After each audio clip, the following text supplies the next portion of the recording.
काम जो आदिवासी विरोधी संगठन है, इन्होंने आदिवासी समाज के जो अधिकारी कर्मचारी थे इनके साथ किया, पहले परिचय किया, फिर थोड़ी चर्चा की, फिर अच्छी दोस्ती बनाई और पहले 50 mg का डोज दिया, फिर 200 का दिया, 300 का दिया, 500 का दिया।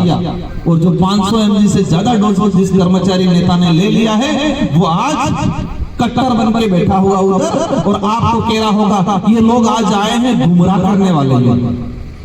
क्या बोल रहे होंगे दूर से? गुमराह करने वाले लोग आए हैं, समाज को भटकाने वाले आए हैं। समाज जागरूक हो रहा है, समाज विवेकशील हो रहा है, तर्क वितर्क करने सीख गया। क्या कहा जा रहा है? गुमराह हो रहा है। हमारे उस इलाके में सबसे पहले युवाओं में, कर्मचारियों में जागृति आई। नेताओं ने कहा युवा भटक गए हैं, क्योंकि युवाओं को सही गलत क्या है समझने लगा, इतिहास हकीकत क्या है और पढ़ाया क्या जा रहा है, संवैधानिक अधिकार क्या है और दिया क्या जा रहा है, वो समझने लगा, सवाल जवाब करने लगा। और जो सवाल जवाब करने लगेगा उसको कहा जाएगा ये भटक गया। अब धीरे धीरे बुजुर्ग भी समझने लगे। अब तो हमारे उधर कहने लगे कि बुजुर्ग भी अब तो भटक गए। उनकी नजर में जो सवाल जवाब करना सीख गया, जो सही गलत को पहचानना सीख गया, तर्क वितर्क करने लग गया, उन सबको क्या कह रहे हैं? ये भटक गए हैं, ये विरोधी। अगर हमारा युवा ये कहना सीख गया है, सही गलत को समझना सीख गया है, अगर उसको भटकना कहा जाता है तो भी हमें कोई दिक्कत नहीं। आज बात करते हैं, ये विचारधारा आई, आदिवासी परिवार जो बना, स्तंभ रखे थे 4, उसमें पहला स्तंभ था राजनीतिक विहीन। ये जितने जो आज काम कर रहे हैं, हम जो जनप्रतिनिधि बने हैं, पहला उद्देश्य हमारा राजनीति करना बिल्कुल कतई नहीं था।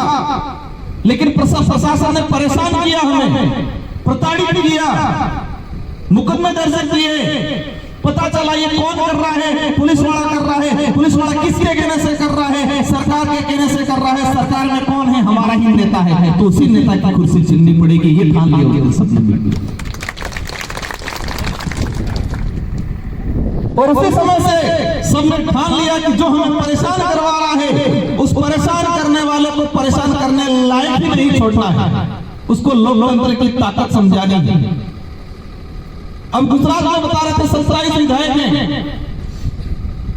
इसी विचारधारा की वजह से कारण कितना फैला है। जड़ डूंगरपुर बांसवाड़ा में है, बैटरी यहाँ पर है, लेकिन इसका कारण पूरे देश में गया है, जोरदार तरीके से गया है। और बिल प्रदेश की जो कल्पना की जा रही है, ये जो आंदोलन जिसकी शहादत मैं जहां तक मानता हूं, जो हमारे 1200 या 2000 के आसपास आदिवासी मारे गए थे, उनको सच्ची श्रद्धांजलि उस दिन मिलेगी जिस दिन बिल प्रदेश बनेगा। और बिल प्रदेश बनेगा, हमें स्वायत्ता मिलेगी, जल जंगल जमीन हमारा होगा, इसको कोई छीनने का काम नहीं करेगा। आज छीना जा रहा है। अभी सुन रहा था हाईवे निकाल रहे हैं, यहाँ से आंदोलन करेंगे, हम रैलियां करेंगे, ज्ञापन देंगे, क्या मिलने वाला है? बीच में बड़ा प्रोजेक्ट फिर आया था, बिल्डो वाले साथी आए थे मेरे पास, मैंने तो जब बात उठाई, 2 बार पत्र लिखे, थोड़ा सा दबा, लेकिन वो खत्म नहीं हुआ। और हमें भटका दिया है राष्ट्र धर्म की रक्षा करनी, और उस बात पे हमारे पुतले भी जल जाते हैं बहुत बार। खुलेआम हो रहा है। 22 से 26 जनवरी आपके गांधीनगर में मनुस्मृति पाठशाला चलाई गई, ओपन। क्या है ये? कुंभ के अंदर 5 से 7 लाख के आसपास किताबें बांटी गई, और उसमें हमारे ही घर जा रहे हैं। और सबसे ज्यादा गुजरात में समस्या है। हम समस्या का बखान कर लेते हैं, लेकिन समाधान पे नहीं जा रहे हैं। आदिवासियों की शहादत को लेके आज ही के दिन 1922 में अंग्रेजी और सामंतवादी लोगों द्वारा आदिवासियों के आंदोलन को कुचलने के दौरान इनके साथ नरसंहार जो किया गया, इनकी याद में आज इस पांडाल में विराजमान आदिवासी समुदाय के बुद्धिजीवी वर्ग, जनप्रतिनिधि, हमारी माताएं बहनें, युवा साथी, और मैं आगे की पंक्ति में और बीच की पंक्ति में भी देखा इस समाज के सेवानिवृत्त कर्मचारी गण, लगभग कार्यक्रम 12-1 बजे से चल रहा हो, 1 बजे से चल रहा होगा, और तब से लगा के अब तक कई वैचारिक डॉक्टर आए हैं, कोई कंपाउंडर आया, कोई कंपाउंडर आया, कोई डॉक्टर आया, और सभी ने जोरदार डोज दिए। तो मैं सिर्फ देखने के लिए खड़ा हुआ कि डोज का असर कितना हुआ। आज ये जो कार्यक्रम है उनके बारे में परिचय, उसके बारे में विस्तृत जानकारी, इतिहास के बारे में जानकारी, हमारी संस्कृति, हमारे पे अत्याचार, क्या समस्या आ रही है, इन सारी चर्चाएं हुई। और जो मंच पे जिन्होंने हमें जगह दी, आप सबने मिलकर, और इस विचारधारा ने जो नई व्यवस्था कायम की है, संविधान निर्माता बाबा साहब जयपाल सिंह मुंडा, बिरसा मुंडा, हमारे इस विचारधारा में काम करने वाले भाई जगदीश भाई, इनकी भी तस्वीर लगाई है, क्योंकि वैचारिक आंदोलन के दौरान ही कार्यक्रम था। आदिवासी समुदाय को एक नया नेतृत्व देने की बात थी, उसी दौरान उनका भी हादसा हुआ, तो वो हमारे लिए भी शहीद ही हैं, माने जाएंगे। इनको नमन करते हुए अब चर्चाएं बहुत सारी हो गई, हर विषय पे बात हुई है, जोरदार। इनमें से 50% भी हम अमल में ले आए, और विशेषकर गुजरात की बात करें, इस गुजरात को पूरा देश अलग नजरिए से देखता है, और वो किस नजरिए से देखता है मैं इसके बारे में ज्यादा नहीं बताना चाहता। और गुजरात के अंदर भी हम जो बात करते हैं, हमारा जो इलाका है, बिल प्रदेश की जो आवाज है, बिल प्रदेश का जो सपना है, और ये बिल प्रदेश की जो धरती है, इतिहास के पन्नों पे जाए तो इन महापुरुषों के बारे में हमें सुनने पढ़ने मिलेगा, और उनसे एक एनर्जी मिलती है कि हमें आगे क्या करना है। वो कहते हैं कि जो समुदाय या जो व्यक्ति अपना इतिहास नहीं जानता है, वो व्यवस्थित वर्तमान में जी नहीं सकता और भविष्य का निर्माण नहीं कर सकता है। और सबसे बड़ी समस्या ये होगी हमारे साथ कि हमारे समुदाय को, हमारे युवा साथियों को, आने वाली पीढ़ियों को इस समुदाय का इतिहास नहीं बताया गया, और इतिहास के साथ साथ संविधान के अंदर हमारे अधिकार क्या है उसके बारे में नहीं बताया गया। इस पांडाल में बैठे हुए हैं, यहाँ भी पूरे देश के आदिवासियों से अगर बात करें,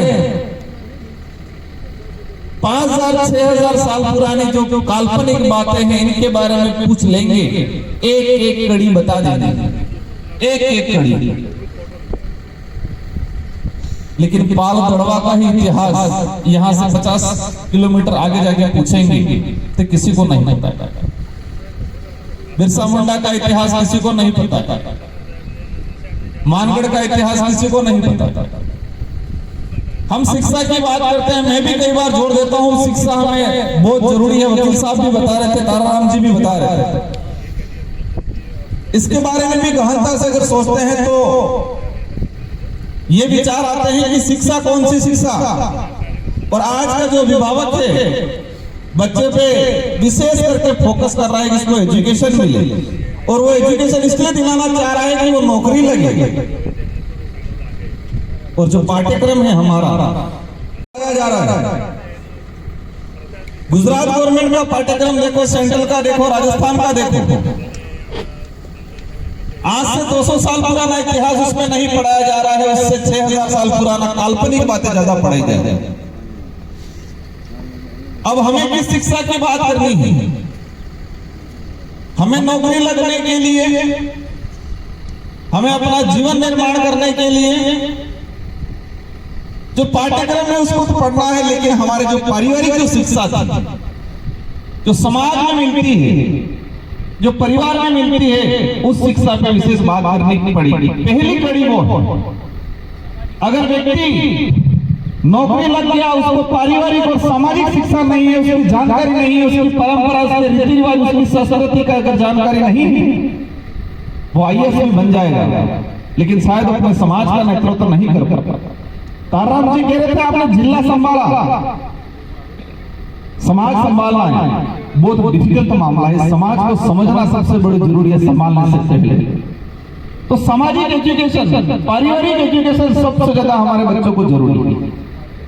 आज हमारे दिमाग में क्या है, हम सबसे पहले क्या पढ़ा रहे हैं? पहले हिंदी पढ़ाते थे, सबसे ज्यादा इंग्लिश। अच्छी चीजें जानना जरूरी है इंग्लिश, लेकिन अपनी मातृभाषा भूल रहे हैं हम कह रहे हैं कि हम आदिवासी इस देश के मालिक हैं, लेकिन आदिवासी की जो बोली भाषा है, मातृभाषा है, उसको खत्म कर रहे हैं। हर व्यक्ति ये महसूस करता है कि मेरे बच्चों को हिंदी या इंग्लिश आनी चाहिए, और कोई गांव का बच्चा अगर देसी भीली भाषा बोल गया तो कहेंगे ये तो अनपढ़ है, गवार है। मैंने भी मेरे घर में एक गवार बेटा तैयार किया, वो मेरा ही बेटा है। मैंने इसको भीली भाषा पहले सिखाई, और एक किस्सा बताऊंगा। एक घटना भी हुआ था, मेरा छोटा बच्चा 3 साल का है और मेरे सिस्टर की गुड़िया है वो 5 साल की है। तो बच्चे ने पत्थर पकड़ा था, हिंदी में बोले, उसको मैंने भाटाई सिखाया है। तो अब उस गुड़िया ने कहा, डुगू कहते हैं उसको, कि पत्थर फेंक दे। उसने कहा क्या पत्थर, ये भाटो है। उसने कहा ये पत्थर है, उसने कहा ना भाटो है। उसने कहा ये पत्थर है, मेरे कान में पड़ गया। मैंने गया पास में, क्या हुआ बेटा? तो ये पत्थर, ये नहीं, पता नहीं क्या बोल रहा है। मैंने डुगू को बच्चों का पूछा क्या है? भाटो है पापा है। मैंने कहा बिल्कुल बेटा भाटो है, ये पत्थर तो मोड़ता है नहीं, तो जानी जाएगी। इसको पत्थर कहते हैं, वो तो बड़ा होकर भी समझ लेगा, लेकिन भाटा है वो समझ नहीं पाएगा। और हमारे समाज में यही है कि जो पढ़ा लिखा थोड़ा हो गया, अगर बेचारा लोकल लैंग्वेज बोल ली, थोड़े बड़े ऐसे ही कपड़े पहन लिए थे, तो गवाह है। हमें दुश्मन से लड़ने की बात कर रहे हैं, लेकिन सबसे पहले हमारे अंदर जो कमियां हैं, हमारे समाज में जो भेदभाव हो रहा है एक दूसरे से, हमारे समाज में वो कहते हैं कि खुद की घोड़ी छाया में बांधने की जो बात चल रही है। इतने आदिवासियों के संगठन बने हुए, गुजरात में बहुत सारे संगठन बने हुए हैं, लेकिन वो क्या रहा है कि मेरे संगठन का नाम होना चाहिए, मेरा नाम होना चाहिए। आदिवासी 1 करोड़ के आसपास है गुजरात में, अच्छी बात है, लेकिन आदिवासी कितने के अंदर है ये जरूरी जानना जरूरी है। 1 करोड़ के आसपास आदिवासी है, लेकिन आदिवासी कितने लोगों के अंदर? आदिवासी मात्र होने से कल्याण है, उसका कुछ नहीं हो पाएगा, आदिवासी भी होनी चाहिए। तो हम जो बात कर रहे हैं कि पारिवारिक शिक्षा, और इसके बाद पाठ्यक्रम वाली शिक्षा, और तीसरी शिक्षा जो छुपा रखी है, दबा रखी है, जो हमारा दबा कुचला इतिहास है, जो खोज के निकालना पड़ेगा। जिस तरह से भंवरजी और ताराराम जी ने जो इतिहास की बात, इस समाज को जागरूक करने का डोज दिया गया है, लेकिन हम जागरूक करने का अब डोज देना शुरू किया है। इससे पहले आजादी के बाद से इस समाज को गुलाम, मानसिक गुलाम कैसे बनाया जाए, इस तरह का डोज देना शुरू कर दिया है हमारे दुश्मनों। जो सत्ता पे काबिज होना चाहता है वो विचार करता है कि लोगों को बांध के कैसे रखना, डोरी से बांध के रखेंगे, विरोध करेंगे, समझ जाएंगे। तो शारीरिक रूप से बांधने का काम नहीं किया, मानसिक रूप से बांधने का काम किया। और सबसे पहला काम हमारे कर्मचारी, अधिकारी, नेताओं को मानसिक रूप से बांधने का काम किया। जो भी कर्मचारी, अधिकारी जिस तरह से LIC एजेंट होता है, नियुक्ति होती है तो वो लिस्ट जिले से निकाल लेता है कि इस जिले में